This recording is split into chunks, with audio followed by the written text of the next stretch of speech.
All right, Shalom. This is your brother Nahalia from the GMS Orlando camp. I want to start off by giving all praise, honor, and glory to Yahweh, Bahashem, Yahweh Shai, Bahashem, Rakah Kodash. Double honors to the apostles and the elders of Great Millstone, who are the elders of Yasher Allah, and a sincere salutation to all you Akim, who are preaching this word and believing this word, and to the Akwath, who are believing this word, in all truth and in sincerity. Yahweh is the name of the one they ignorantly call God. Yahweh Shai is the name of the one they ignorantly call Jesus.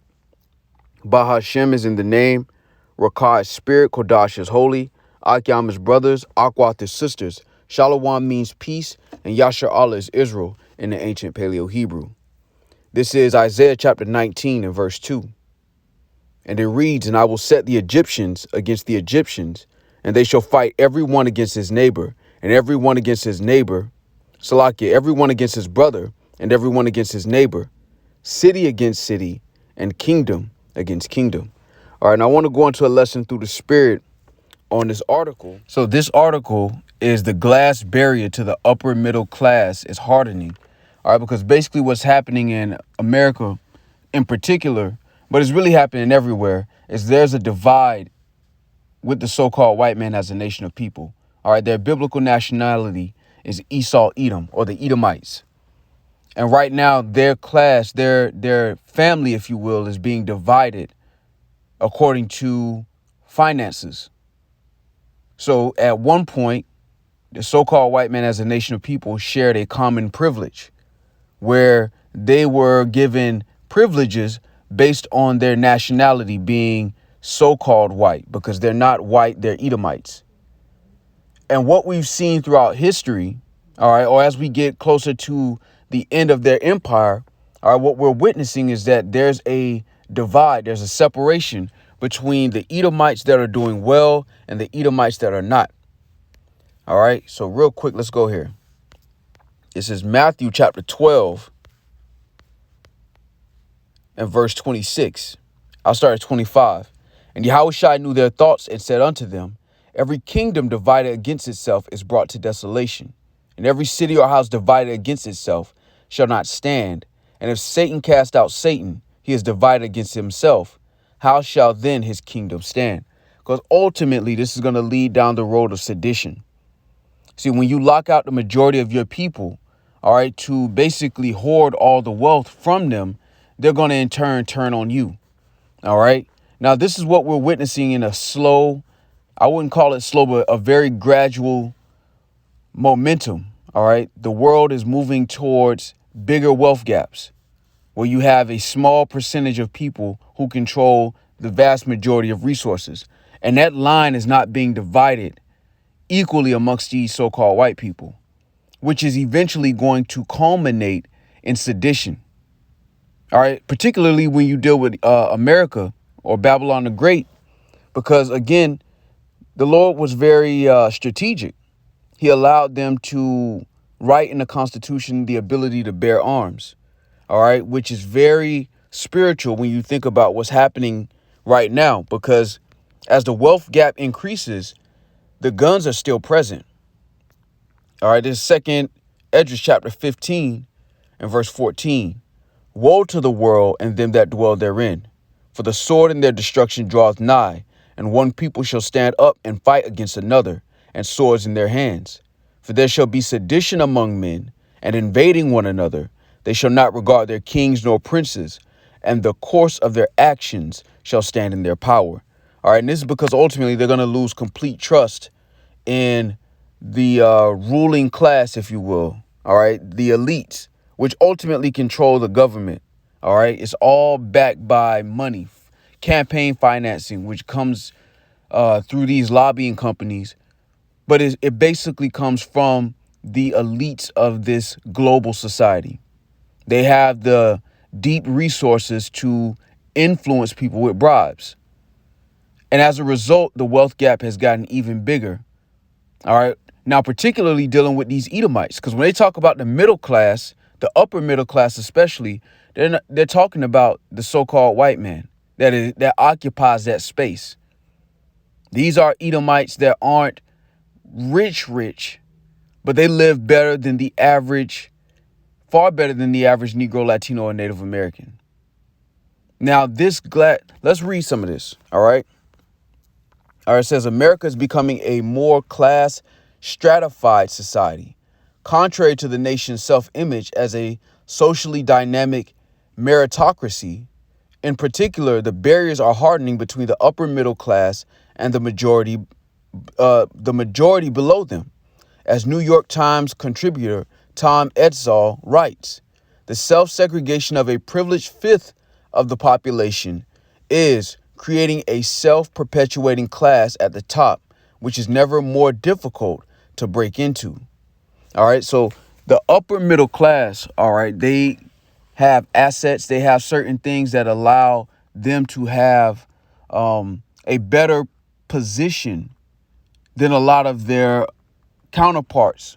When we talk about the so-called white man as a nation of people, you have the upper middle class, which is right there along with the rich. They're around that borderline between rich and they're the top of the upper class. And then you have the rich and the wealthy. Then you have the rest of the Edomites, the rest of the so-called white man. And they're saying that that gap is increasing. Now, this is going to cause dissent. This is why you see so many Edomites, so many so-called white people on TikTok talking about how bad it's getting out here, because it's starting to hit them. Reality is starting to set in for them. All right. Along with the birth rates, they're starting to see the knock on the wall. All right. They're seeing the writing on the wall, if you will.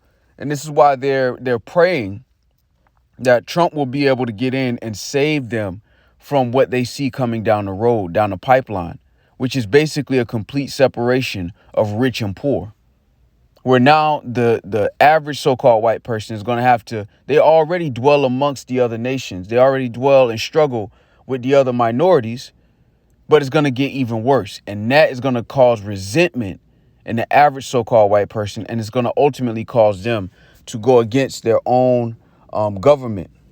All right, now let's go into this. It says this separation of upper middle class by income, wealth, occupation, and neighborhood has created a social distance between those of us who have been prospering in recent decades and those who are feeling left behind, angry and resentful, and more like to vote for to hell with them all populist politicians.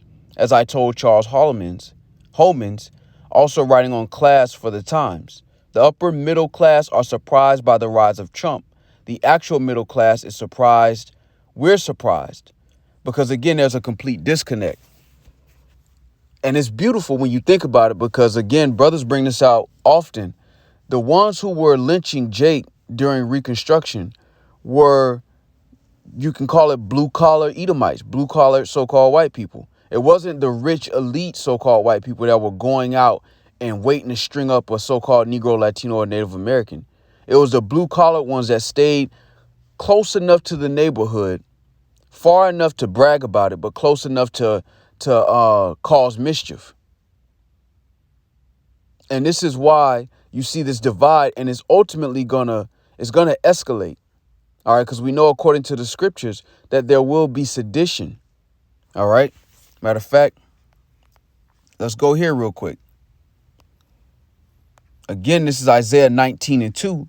And I will set the Egyptians against the Egyptians, and they shall fight everyone against his brother, and everyone against his neighbor, city against city, and kingdom against kingdom. All right, look at this. It says in the NLT, Isaiah 19:2, I will make Egyptians fight against Egyptian, brother against brother, neighbor against neighbor, city against city, province against province. And, you know, it reminds me of the trailer for the Sea War. You know, if you get it, you get it. That came out last week, which kind of, in so many words, it kind of tells what's about to happen, what's playing out before everyone's very eyes. All right, I wouldn't even call this the quiet before the storm because you can clearly see that there's tension in the air. You have the working class Edomites who are becoming more and more resentful. You think about this so-called Christmas holiday, you know, they're starting to feel it. Whether they're hopping on social media and expressing their grievance, they're starting to feel it. And it's going to create more resentment as we go into election year, which is very, very interesting. Because again, the numbers aren't lying. The numbers aren't changing. So what we're having is a complete separation. Because when they talk about the middle class and the upper middle class, this is basically the Edomites.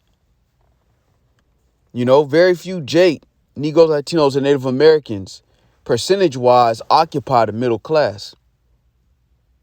All right, now let's continue. It says, Edsall cited my earlier essay, The Dangerous Separation of the American Upper Middle Class, and quoted me as follows: the top fifth have been prospering while the majority lags behind. But the separation is not just economic.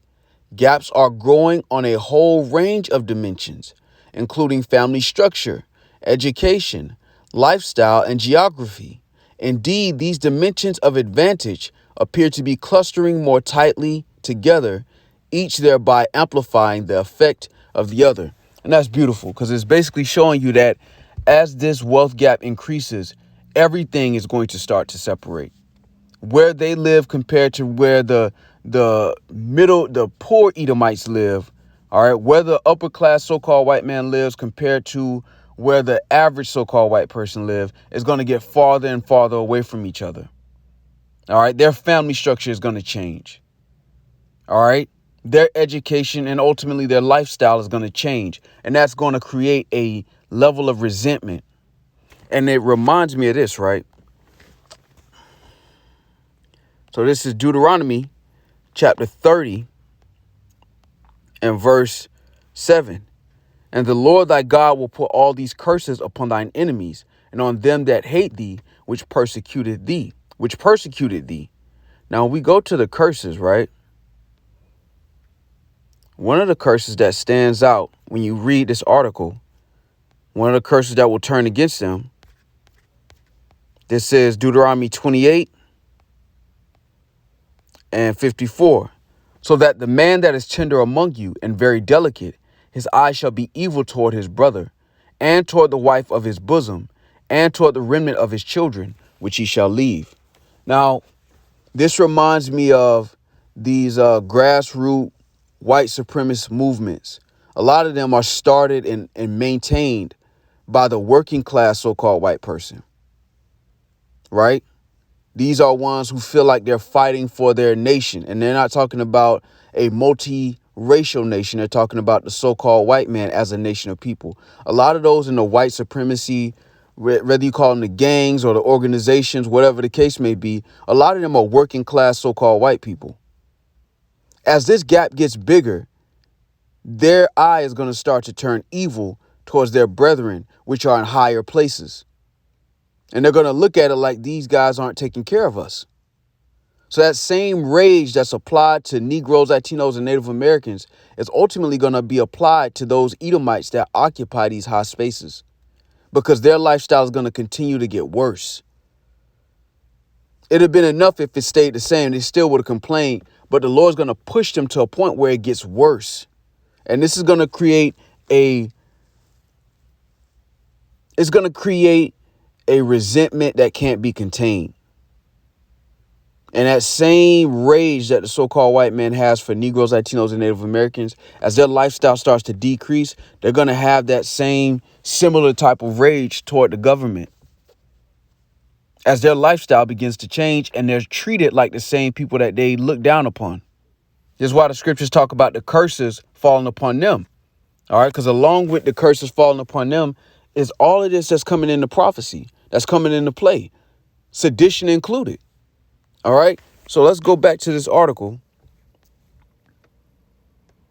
It says multidimensional affluence. All right, it says just as certain disadvantages can cluster together, creating multidimensional poverty, so advantages may cluster together, resulting in multidimensional advantage. Is there more clustering of advantages at the top of American society? Yes. The top fifth of households by income obviously have more money than the 80% below them. What about other advantages? Let's take just three: marriage, employment, and education. All right, it says you would expect people in top quintile households to be more likely to have a graduate or professional degree to have two earners in the family and perhaps also be married. You would be right. The difference in the proportion of the top fifth with each of these other disadvantages, Salakia, with each of these other advantages compared to the bottom 4/5 is around 20 percentage points. We restrict our analysis to those aged 40 to 50. For example, in 1979, a 40-something-year-old in the top income quintile was about 6 percentage points more likely to be married than in the bottom 80%. Now the gap is 17 percentage points. All right, so that's a mouthful. So I want to highlight this graph. All right, and this graph is showing the marital advantages. All right.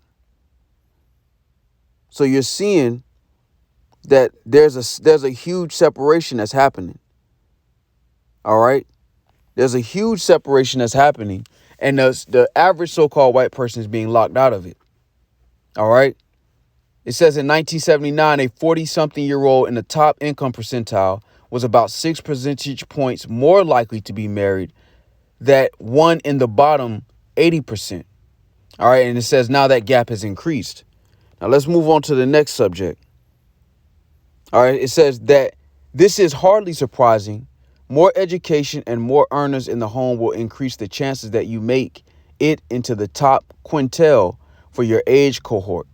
But it is noteworthy that the extent to which these different dimensions of advantage overlap has been steadily increasing over time, along with the increased association between top quintile income and marriage.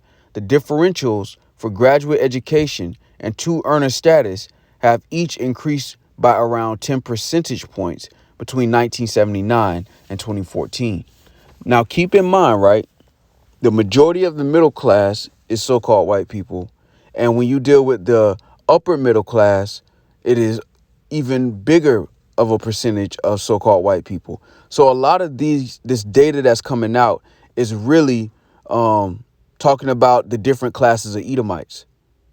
Because as you may know, or as you should know, the marriage rate isn't even that close when you deal with Negro, Latino, and Native American communities.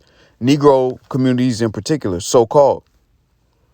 So this is dealing with the Edomites and their different classes, and it's showing you how it's gradually separating.